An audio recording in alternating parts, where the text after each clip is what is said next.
The Queen is dead. Long live the King. RevelatorAlf.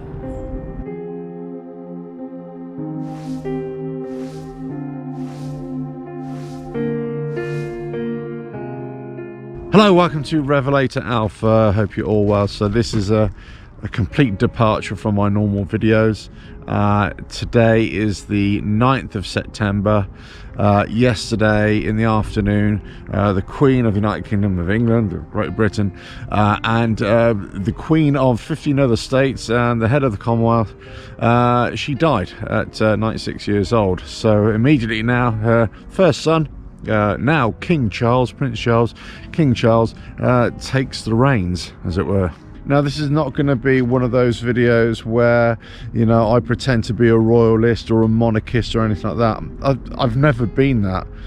But what I've always had is a very high respect and very high regard for the Queen. The longest serving British monarch, and probably one of the greatest. I think many people would agree that she has been a great figurehead and a great head of state for our country for over 70 years, or 70 years and change. Here's the thing, most people alive today have only ever known the Queen as a head of state. They've only ever known her to be our Queen, or she was our Queen.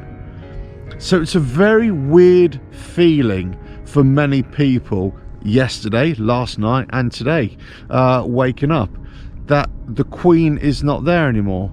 Yes, we have the King now, he's taken over, and lots of things are going to have to change. The way we sing the national anthem, the way the royal decrees and the royal emblems, they will all change in favor of, instead of ER, it will be CR if he retains King Charles, that is.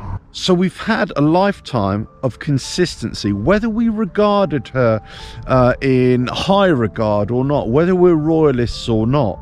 You know, it was great for tourism, it was great for the consistency, the stability of the country in certain respects.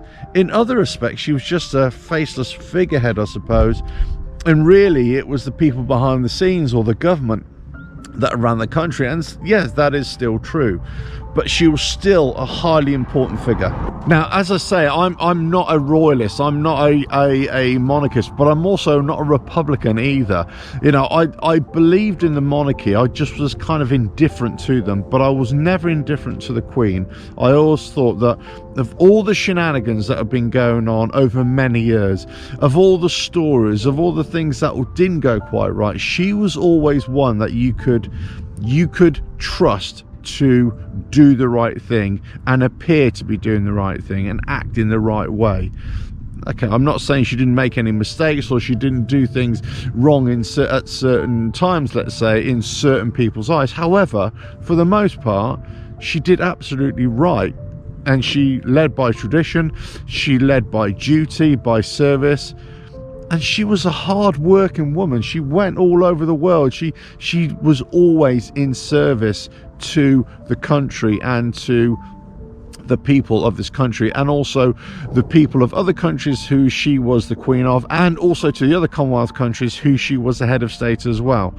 So she was a hard-working woman. She never shirked from her responsibilities, and that's something to be admired, even to the last days where she was welcoming a brand new Prime Minister literally a day or two before she unfortunately passed away. So on this great start, and it's a bit of a somber start, I thought I'd make this video not only to celebrate her life or just to give you my thoughts on her, but also to say that it's a bit weird. It's a bit of an odd sensation to know that the constant in our lives, certainly for all of my life, and for most of people's lives, if not the entirety of most people's lives in this country, around the world, she's gone.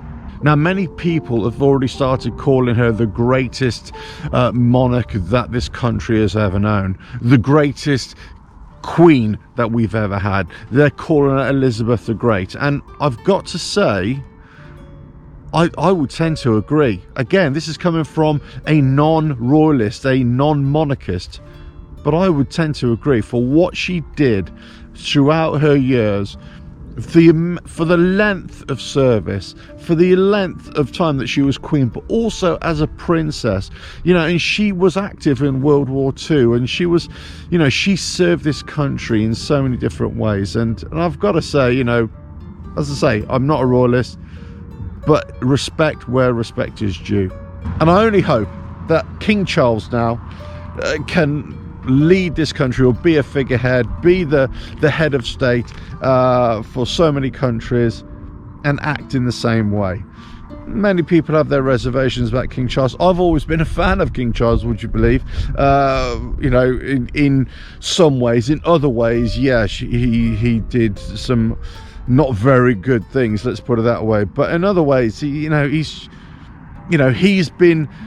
had the longest apprenticeship that any person can have, you know, however long, over 70 years, whatever it is. So, but I thought I'd bring this video to you just to say it's a somber start to it's a grey start to the day, it's a somber start to the day, but I think for me, I will celebrate her life and celebrate her service and duty to this country and to the people. And yes, I am wondering what the next years will be under the king, and I'm hoping that it will be as well respected as it has been for Her Majesty the Queen Elizabeth all these years. Anyway, just let us know your thoughts in the comments below, but all I can say is the Queen is dead, long live the king, respect. Catch you again, ta-da.